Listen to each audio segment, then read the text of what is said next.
Pac-Man and the Ghostly Adventures is a 3D platformer released to promote the TV show of the same name, and although it is similar to Pac-Man World in that it is a 3D platformer, there are several differences that make it its own creation.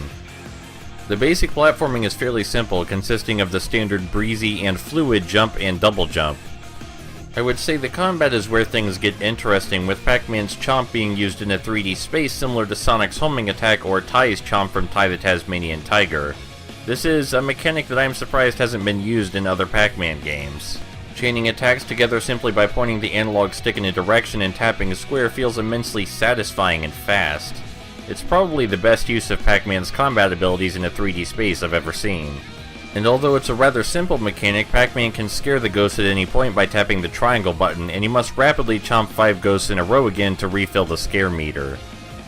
This adds a greater element of skill and urgency to a combat system that can otherwise be kind of lax, even if it is fast.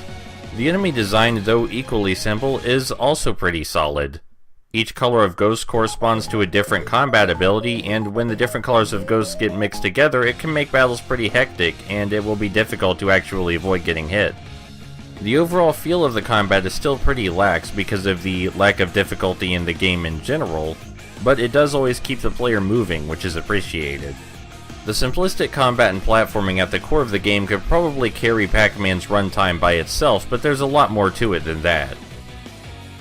The game is actually primarily focused on the power-ups you can obtain, which give you a new form with different combat and different platforming abilities. This may sound fairly simple, but there's a lot more to it, and Pac-Man does almost all of it right. As opposed to other less impressive 3D platformers, Pac-Man's new forms actually feel like new forms. Each of them has positive and negative nuances that makes controlling them feel unique, and each of them has unique ways to interact with the environment. These differences shine through in the combat and not just the platforming. To list a few examples, Chameleon Pac can turn invisible to avoid his enemies, but has trouble in direct combat because he has to stand still to chomp ghosts with his tongue.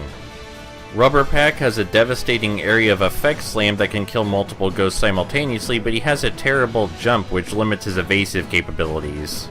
Magnet Pac has the capability to suck in ghosts and stun them, but his movement is limited to strafing while he does this, and he can't suck in bigger ghosts, only be sucked toward them. But so far we've only discussed the soft forms. The soft forms do change the way Pac-Man plays significantly, but they still have the same basic control scheme and aren't too unfamiliar from what you're used to. The hard forms, on the other hand, make such a giant difference to Pac-Man's style of play that it often feels like you're controlling a different character entirely. The biggest example of these are Granite Pac, which you're seeing here, and the dreadful Balloon Pac. Because these hard forms do control so differently, the game design gives them much more time to be explored than the softer abilities. Each has their own benefit to the game design. The hard forms add much more variety, while the soft forms give you more options to approaching combat and platforming. The game design makes its best effort to explore all of the forms and their game mechanics to the fullest, and for the most part it succeeds, which is impressive considering Pac-Man's 3-hour playtime. In fact, the game explores its mechanics so thoroughly that I nearly had no complaints, but there are a couple. Twister Pac, my favorite form, is incredibly underexplored, while Balloon Pac gets far too much exposure and is far overexplored. These are the only flaws that come to mind, though.